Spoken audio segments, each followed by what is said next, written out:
You're listening to a classical conversation regarding Tina Davidson's album Hymn of the Universe. And in the dark winter months, especially, it's so nice to have this music that can shed some inner light and warmth. And what a privilege, too, it is to speak with the composer herself today. Tina, welcome and thank you for making time for us. Oh, I'm absolutely delighted. This is actually one of my favorite pieces, especially one of my favorite choral pieces. And to have something that is on the longer side rather than the shorter side is particularly wonderful. So Hymn of the Universe, it's actually four movements, but it's about 25 minutes in length. And I think as a composer, to give an audience a deep dive into something where they are surrounded for a length of time, particularly with these amazing words of Pierre Teilhard de Chardin, and the strength of those words and the strength of his spiritual and earth-centric uh, a text. It's so, I remember when I was writing it, I wanted to give them the experience of Chardin in this kind of continuous way rather than just sort of a quick shot. Um, so I started writing. I'll just give you a little background. In the third decade of my composing, sort of the first and the second decade were very much a sort of musically an exploration of where I was in my life. And in fact, I just published a memoir. It's been pretty well received, called Let Your Heart Be Broken. And it's about those years of dealing with family trauma, just life as a single parent, et cetera, and being a composer. And so my music has always been very much about where I am in my life. But this third decade, I started being much more interested in life outside of me. Who was I in relationship to the earth or to spiritual? I'm not a religious person, but I really wanted to understand more of a connection to the bigger thing, the outer aspect of our lives. And you don't necessarily have to be religious to feel that very strongly. So this was one of the pieces that I wrote about that new relationship I was forging with a larger world. That you talk about that deep dive into the spirituality, and I think you've definitely conveyed that sense. I'm curious in that third decade where you started to explore that connection a little bit more. Maybe this is like the $1,000,000 question because so many people are looking for some kind of spiritual connection. Is there something that happened that prompted you to search for that, or was it just sort of a gradual thing?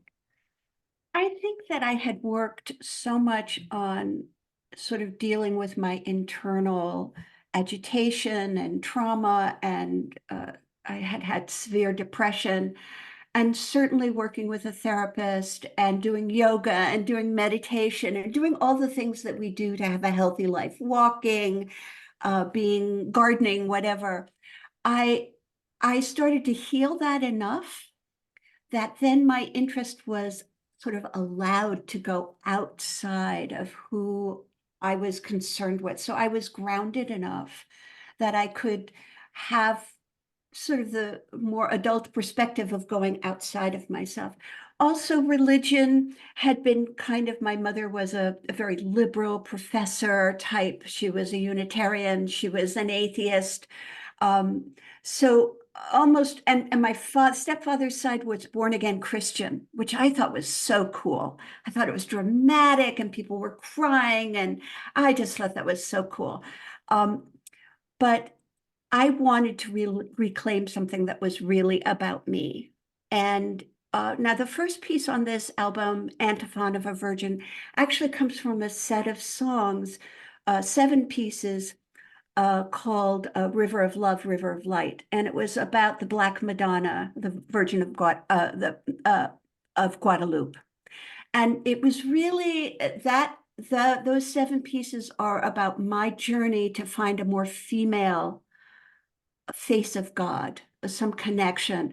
And certainly Antiphon of a Virgin, it's Hildegard Bingham text, and she's so radical. I mean, my gosh, in the 10th century or whenever she was living, she is really all about reminding us about the authority of the Virgin Mary, that only through her God was be able to become human.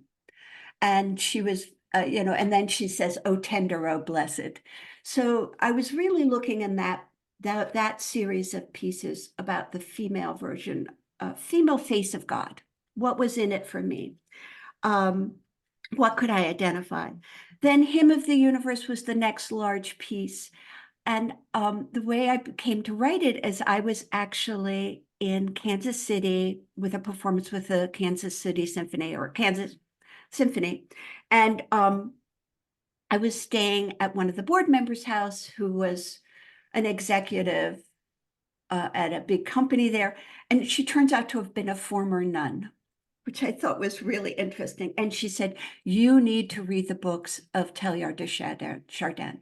I think you will find something."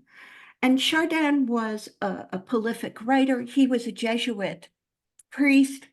He really was ardent as a scientist, as a religious writer, and he died in the 50s.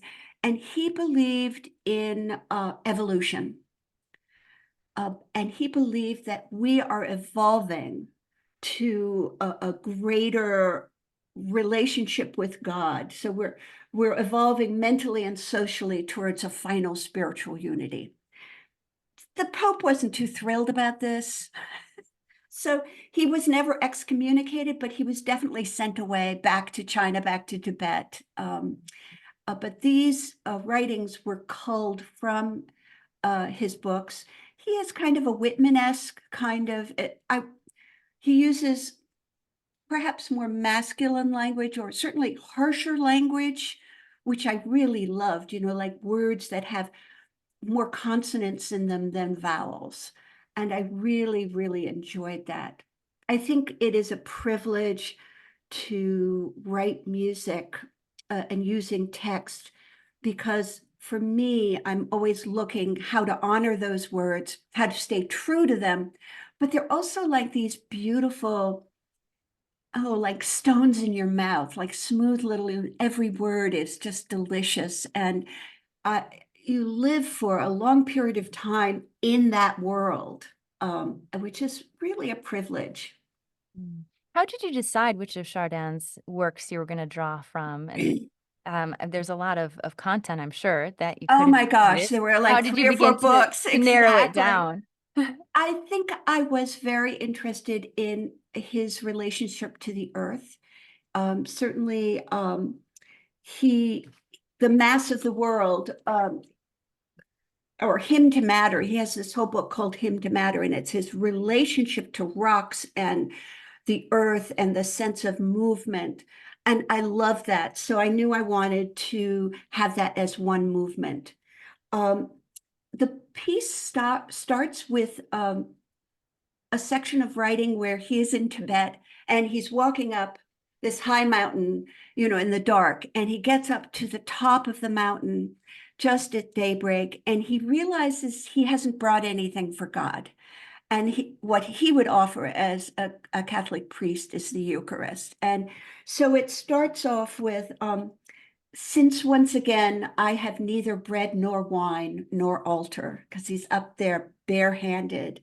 "I raise myself to the pure majesty of real itself.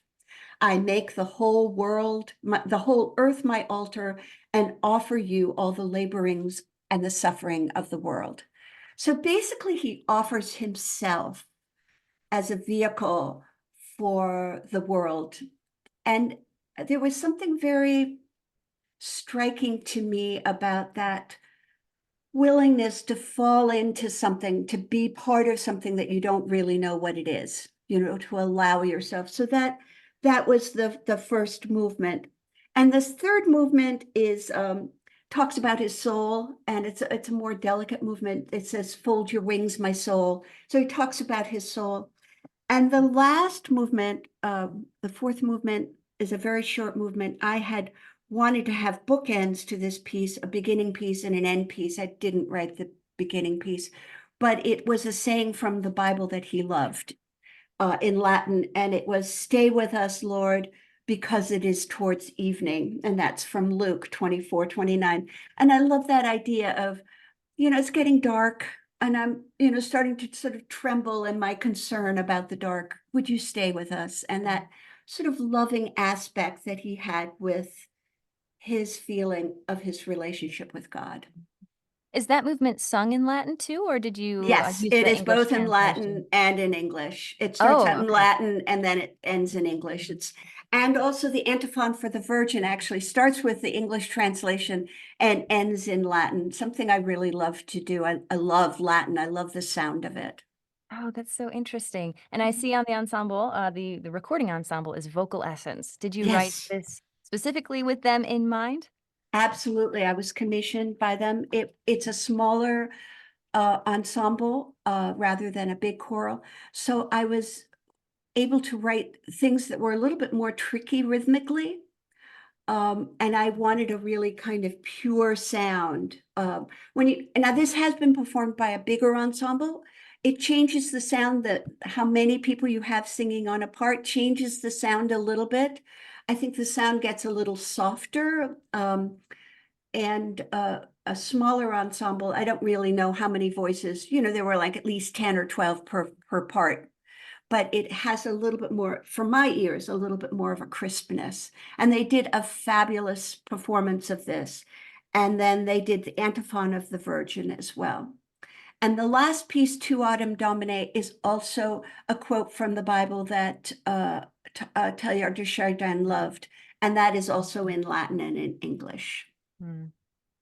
Well, it's so clear that you've poured so much love and time and effort into this project. It's some really intriguing food for thought, and I think will reach a lot of people, whether they are religious or not. Like you say, you don't Great, necessarily have to be religious to appreciate this music. So, great. thank you for sharing that with us. We can't wait to listen to "Hymn of the Universe," and we appreciate your time, Tina.